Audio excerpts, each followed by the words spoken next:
Welcome to our weekly conversations on artificial intelligence with thought leaders in Africa.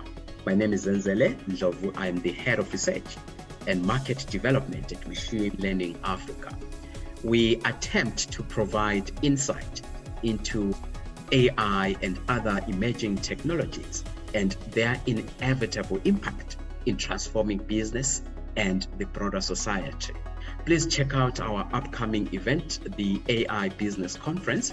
You can register for free at aiconference.co.za. We are continuing again today with Johan Steyn, the chair of the Artificial Intelligence and Robotics group with the IIPPSA.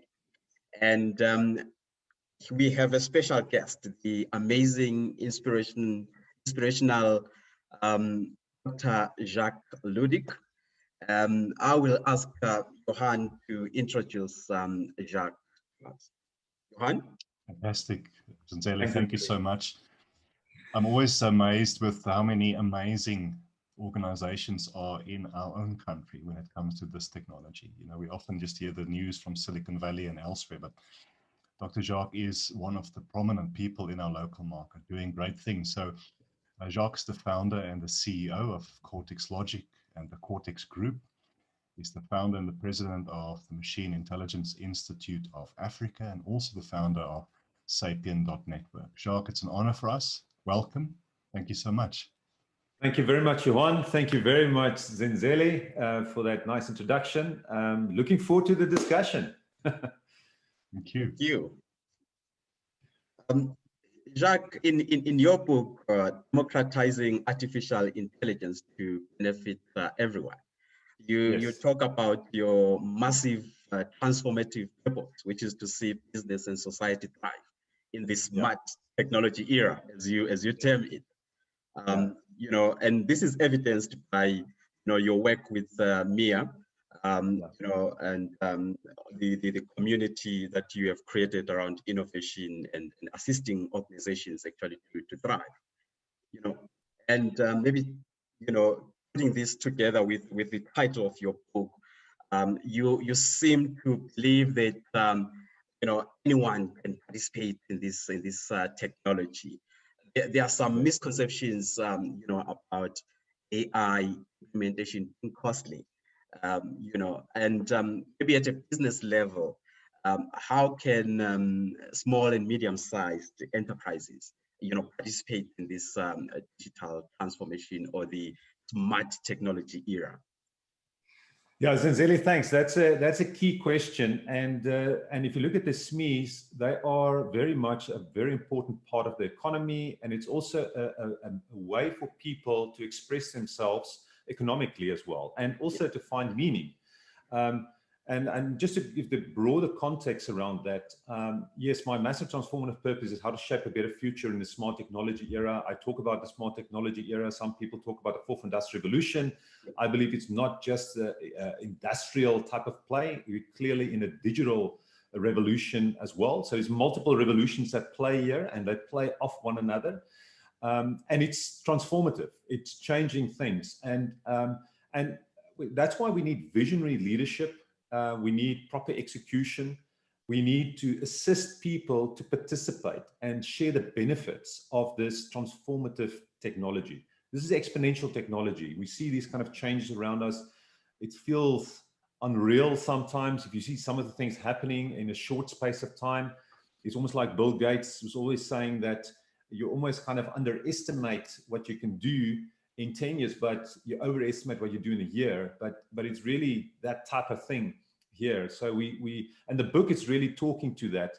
And you actually had a loaded question there, because how do you tie democratizing artificial intelligence to benefit everyone, including the SMEs, the stakeholders, communities, individuals, with the smart technology? How can create this better future?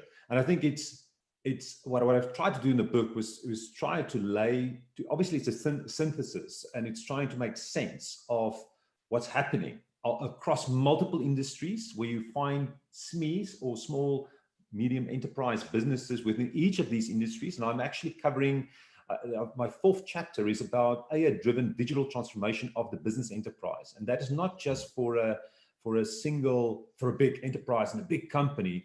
That's relevant for every business, because as you work with data, you can benefit. You can touch your customers with intelligent virtual assistants. You've got AI implemented there.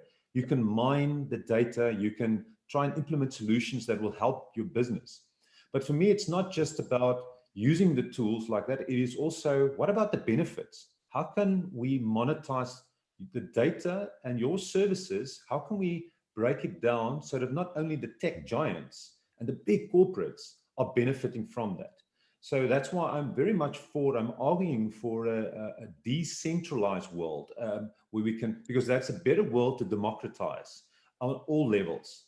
And you still need governments and so forth, but you can have more decentralized communities that's looking after, in city-states and towns, that is interconnected like the internet, but it's just like all these nodes where you can start with individuals and families and communities and make the future more local and more human. So I think there's a huge opportunity to do that. And it touches on SMEs. So, and when I talk about even Sapiens, the human-centric, user-controlled, AI-driven super platform, it's almost giving every entity, an individual, a community, a SME, a small little business, a bigger business, a town, a municipality, give them an AI agent that's trying to optimize the world for that entity, for the individual, starting with the individual, and then making sure that one can monetize the data and the services of all the entities as they are connected in the world. And we should break down barriers to do that. So currently we make it very difficult with obviously all sorts of interaction with different countries or different regions, and everybody's trying to be very protective.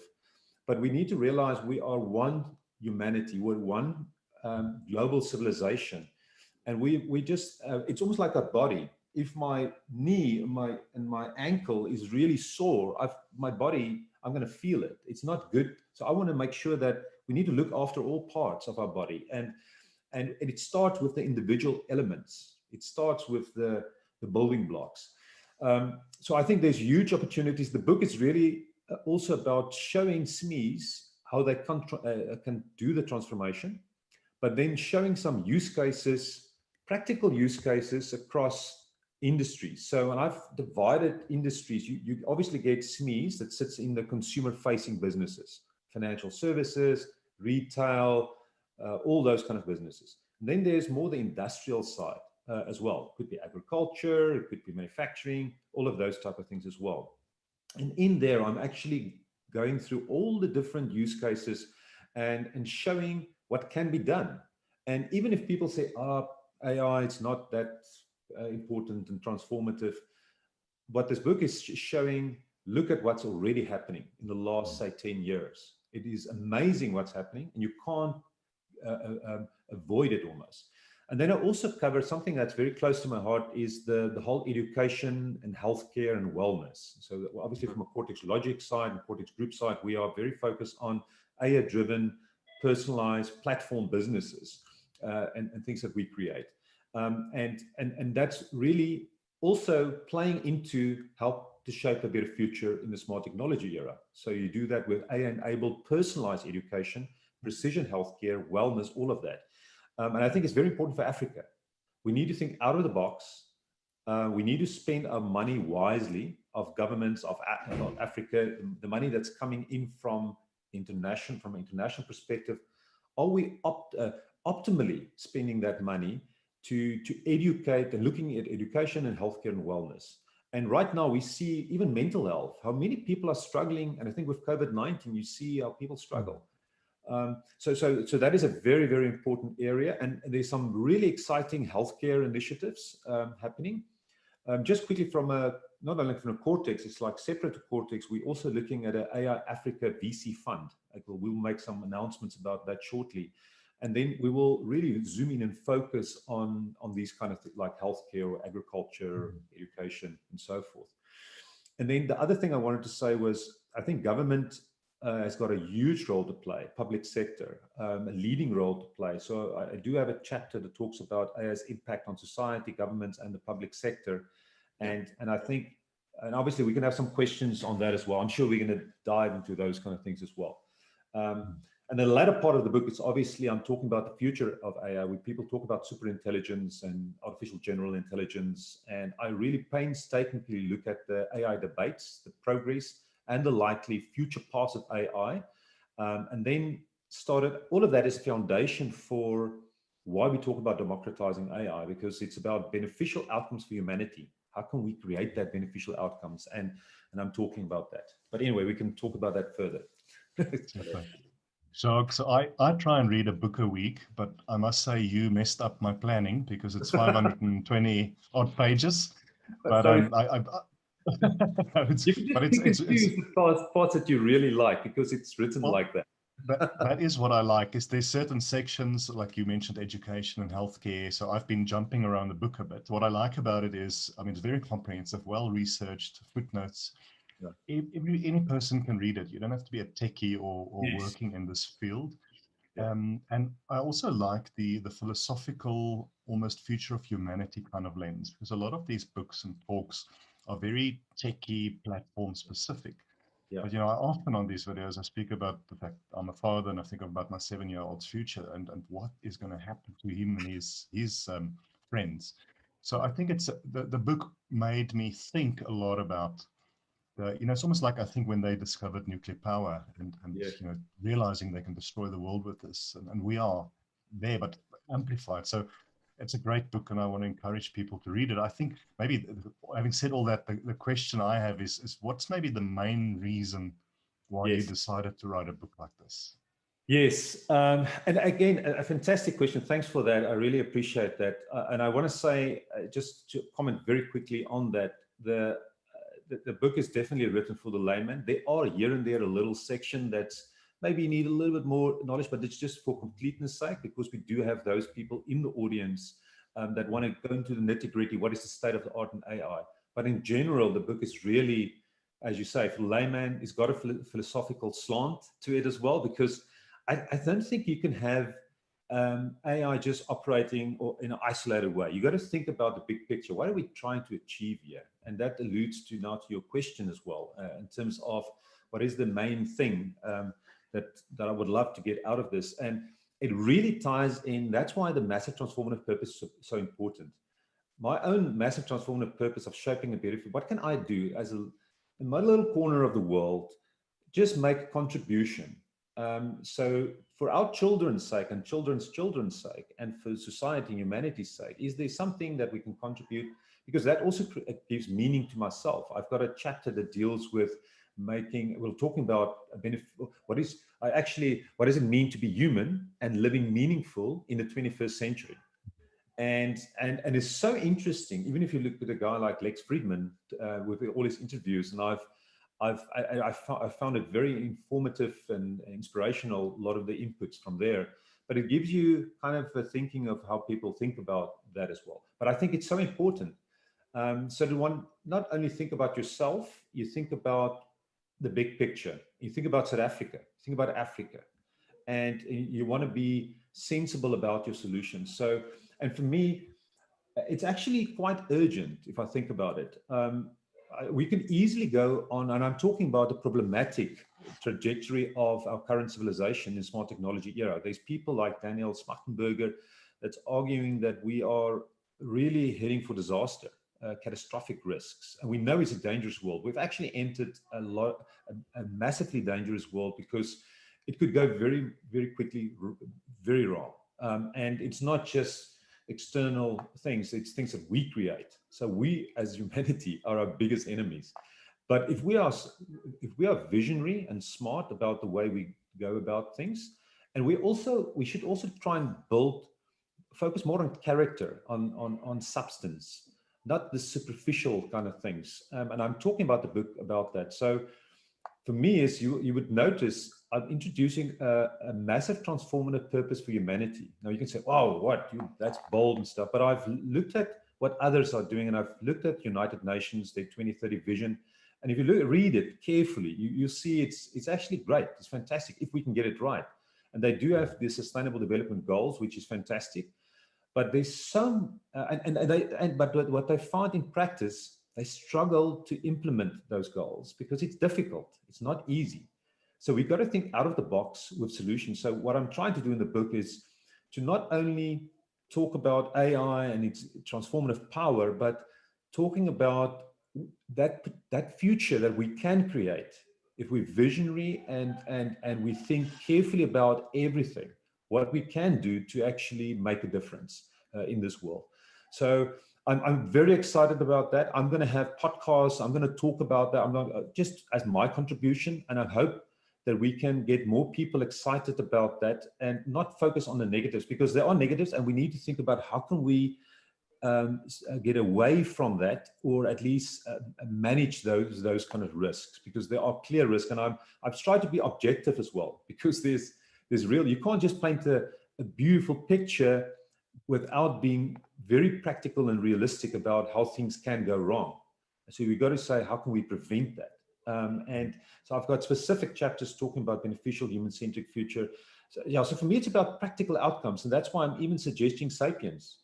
This is just an idea, and I hope it grows, even if you've got other people implementing it. And for me, it could be, that's almost like a contribution for the world. The book is just a contribution so that people can say, let's think carefully about beneficial outcomes for humanity, because it's very important what we do over the next few years. We could mess it up tremendously for the next century if we don't do it right here. And if we don't show examples of how you use AI, even within platform businesses, we know that platform businesses is driving so much of the economy right now. The biggest companies in the world, Tesla, all these companies are platform businesses, multi-sided platform businesses, and they are monetizing data and services for their benefit. How can we turn that around? So that's where we are. So it's quite urgent. I feel very passionately about this. It makes it very real for me. So yeah, very excited. Great question. Great. Thank you, Jacques, for that. You mentioned very importantly the importance of visionary leadership, and of course, you talk about working together, as the public sector and the private sector and all the community. And you give also an analogy in your book that this technology is like a runaway train, or a car that keeps on accelerating, and the only thing that you can do is to control the steering. That's the introduction. You've read it. Yes, absolutely. And I'm just wondering if we will be able to keep pace with this, fast changing technology. I mean, every day there's a new ways of doing things. There's a new technology. Are we going to be able to keep pace? That's such a key question there, and it is exactly like that. We as humans, we see time linear. We feel like, is it really exponential? Sometimes we get the surprise and we see these kind of exponential curves, and we know that not all exponential curves just goes on forever. It's like a sigmoidal, but they tapers off. But there's a lot of exponential curves, and they all are interfacing with one another, and they're creating more exponential curves. So this could be here for a long time. And that's why I think it's the second last chapter, I'm talking about 21st century skills, competencies, and jobs for a human-centric, AI-driven workplace. And so we are the humans that's shaping. We've created all this kind of technology and stuff. So it's our responsibility to make sure that we upskill ourselves to adapt. So even if we say we need to slow things down if we are not ready from a mature, but I'm not sure, it is like a runaway train. So it's either you step up or you're going to lose out. And unfortunately we just created this thing. So we have to deal with it. Unfortunately we can, But we just need to make time also to think, to value, to go slow as well. And even if we can use technology to help us go slow as humans, even if the AI-driven stuff is working at a fast pace and stuff, as humans, we need to say, what does it mean to be human? And how can we live meaningful lives? We've built character and feel we build good families and good communities, because if you've got that right, then obviously that's going to help.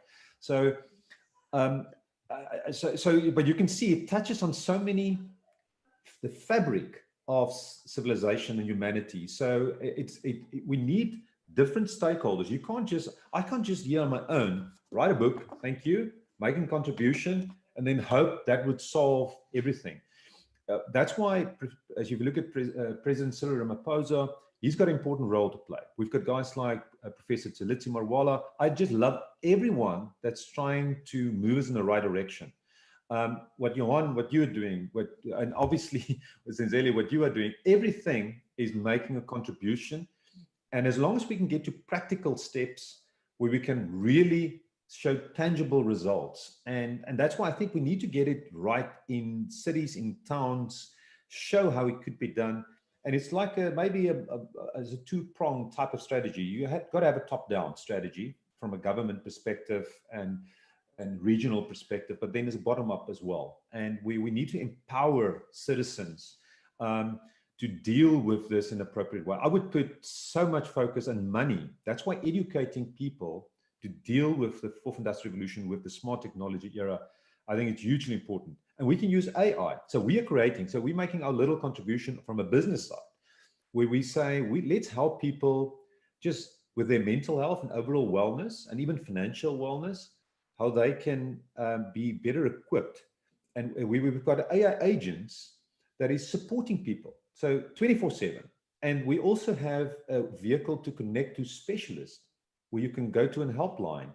If you've got, say, a teenager that's struggling and stuff, and we know about suicides and people, everybody's struggling. And there's some other problems that comes into play. It's obviously, if you think about social media, information overload, not only that, but also, I think there's some good and bad with that. How do we alleviate the bad? Can we have an AI agent that protect us from manipulation, for instance? In the book, I talk about the psychological manipulation vectors and all sorts of different things where you can see how social media, even Facebook, how these kind of companies are driving their agenda, or at least from a business side, and is it beneficial for society? So there's so many layers and so many things to unpack, and not everything that the social media giants are doing is bad. There's some good stuff and bad stuff, and they're also trying to figure things out. I'm sure but there's a business as well. So, but as long as we steer in the right direction. But anyway, so I think I've answered your question. Absolutely. It's very important that we democratize artificial intelligence. It's a must-read book. If you want to participate in this era of digital transformation, or the smart technology era, as Jacques termed it. So thank you so much. We're continuing with these technologies discussions on artificial intelligence.